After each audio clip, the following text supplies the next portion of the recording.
Assalamualaikum warahmatullahi wabarakatuh. Waalaikumsalam warahmatullahi wabarakatuh. Perkenalkan, saya ini Dr. Nayatama dan ini teman saya Isman. Nah, kita berdua akan berdiskusi tentang seputar pendidikan agama Islam berdasarkan tokoh filsuf agama Islam. Nah, baik, menurut Kang Risman, pendidikan agama Islam itu di Indonesia ini seperti apa sih? Kalau kita berbicara tentang pendidikan ya, pendidikan itu sangat menarik sebetulnya. Kenapa sangat menarik? Karena salah satu tujuan daripada keberhasilan manusia di muka bumi ini, mau sukses atau tidak, atau majunya seseorang atau di negara ini, itu tergantung daripada pendidikan. Kenapa? Karena dilihat dari definisinya saja, pendidikan merupakan proses bimbingan dan pembinaan jasmani serta rohani. Jadi secara definisi saja, rohani kita, akal sehat kita itu dibimbing dan dibina agar menjadi seorang yang lebih paham dan lebih cerdas. Kemudian itu adalah definisi daripada pendidikan. Kemudian berbicara tentang definisi pendidikan agama Islam, itu lebih mendalam lagi. Kenapa lebih mendalam lagi? Jadi seseorang yang masuk ke dalam pendidikan Islam itu, seseorang itu jiwanya dilatih, rohaninya dibina, kemudian jasmaninya didengarkan atau secara bertahap dididik, maka nanti tujuannya adalah bakalan menjadi seseorang yang mempunyai akhlak yang karimah, kemudian orang yang berilmu, bertaklim, beradab, kemudian menjadi seseorang yang bisa bermanfaat bagi orang yang banyak. Nah, menurut Kang Islam ini, tadi kan dari tokoh filsuf agama Islam. Nah, kalau ambil dari contoh Imam Al-Ghazali, berbicara tentang pendidikan menurut para ahli atau para tokoh ahli filsuf pendidikan, itu ada yang namanya Al-Ghazali. Al-Ghazali itu merupakan salah satu tokoh filsafat pendidikan Islam yang tidak asing bagi kita sebagai seorang pelajar atau sebagai seorang mahasiswa. Kita harus tahu siapa itu Al-Ghazali. Secara singkat, Al-Ghazali itu merupakan seseorang yang pintar, orang yang berpendidikan. Al-Ghazali sendiri itu lahir di Tus, di Turki, tahun 1058 Masehi. Kemudian beliau itu wafat pada tahun 1111 Masehi.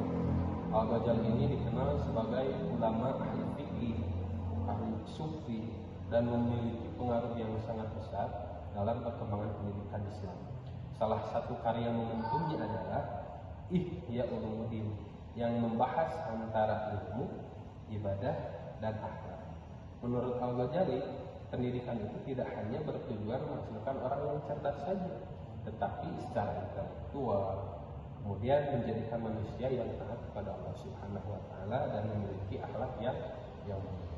Itu menurut Imam Al-Ghazali. Kemudian Al-Ghazali pun mendedikasikan tujuan dari pendidikan Islam itu bukan hanya sebatas menjadikan manusia itu hanya secara cerdas, secara intelektual saja, tapi Al-Ghazali juga menjelaskan bahwa tujuan utama pendidikan adalah menyempurnakan manusia agar mampu menjalankan tugasnya sebagai hamba Allah dan khalifah di muka bumi. Pendidikan harus mengembangkan keseimbangan antara kecerdasan intelektual, spiritual, emosional, dan moral. Ilmu yang dipelajari harus mampu membawa kepada manusia yang kebahagiaan di dunia dan akhirat. Jadi, menurut Al-Ghazali itu, kita sebagai pelajar, sebagai mahasiswa yang berpendidikan, kita dituntut harus menjadi seseorang yang menjadi hamba yang siap untuk bertempur. Bertempur untuk apa? Menjadi manusia yang soleh. Kemudian fitrah kita harus menjadi seseorang yang suci dalam artian kita itu harus menjadi manusia yang bermanfaat bagi orang lain.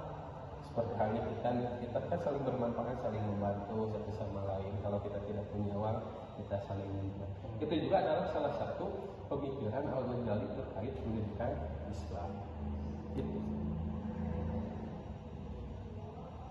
berbicara tentang pendidikan, menurut Al-Ghazali itu tidak akan ada pendidikan yang berjalan ketika di dalam pendidikan itu tidak ada proses belajar. Makanya Imam Al-Ghazali itu mendefinisikan ada konsep guru dan ada konsep murid.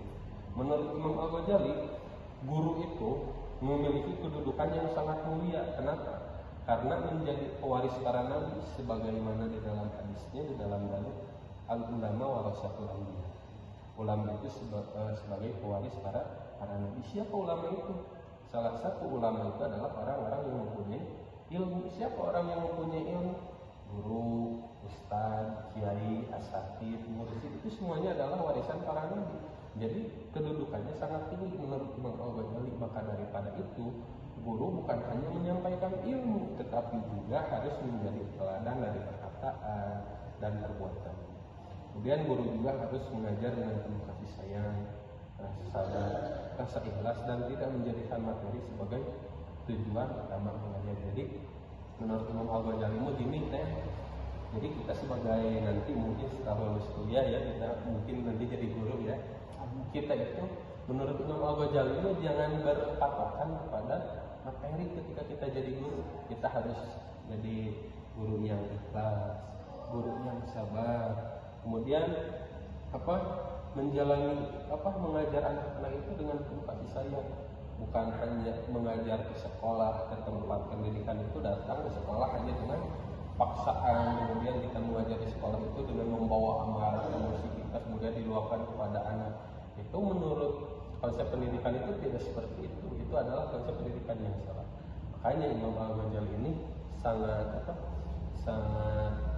kita kenal karena dedikasi pemikiran tentang pendidikan itu sangat berpengaruh bagi pendidikan hari ini di Indonesia terutama. Tetapi problematikanya ini harus kita bahas. Problematika yang ada di Indonesia sekarang tentang pendidikan dan guru, coba seperti apa? Kacau sih saya. Apalagi untuk zaman sekarang ini yang saya lihat, guru itu bahkan sampai tidak digaji.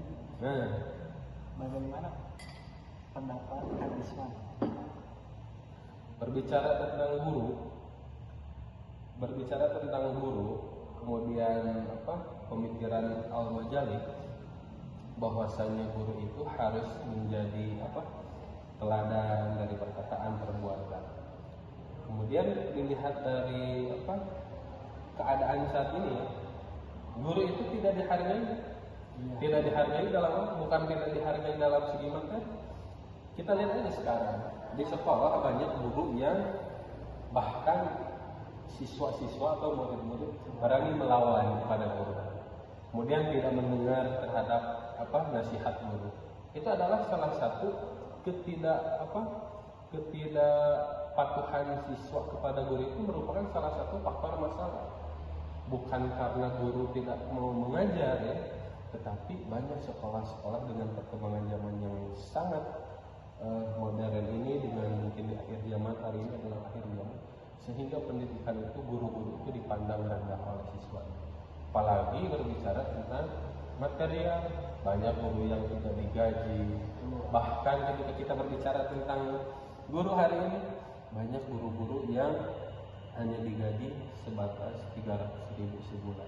Bayangkan saja, guru sebulan gajinya 300, padahal guru itu yang menjadikan anak-anaknya nanti sukses, kemudian masa depannya cerah, kemudian bisa yang menjadi presiden sekarang aja.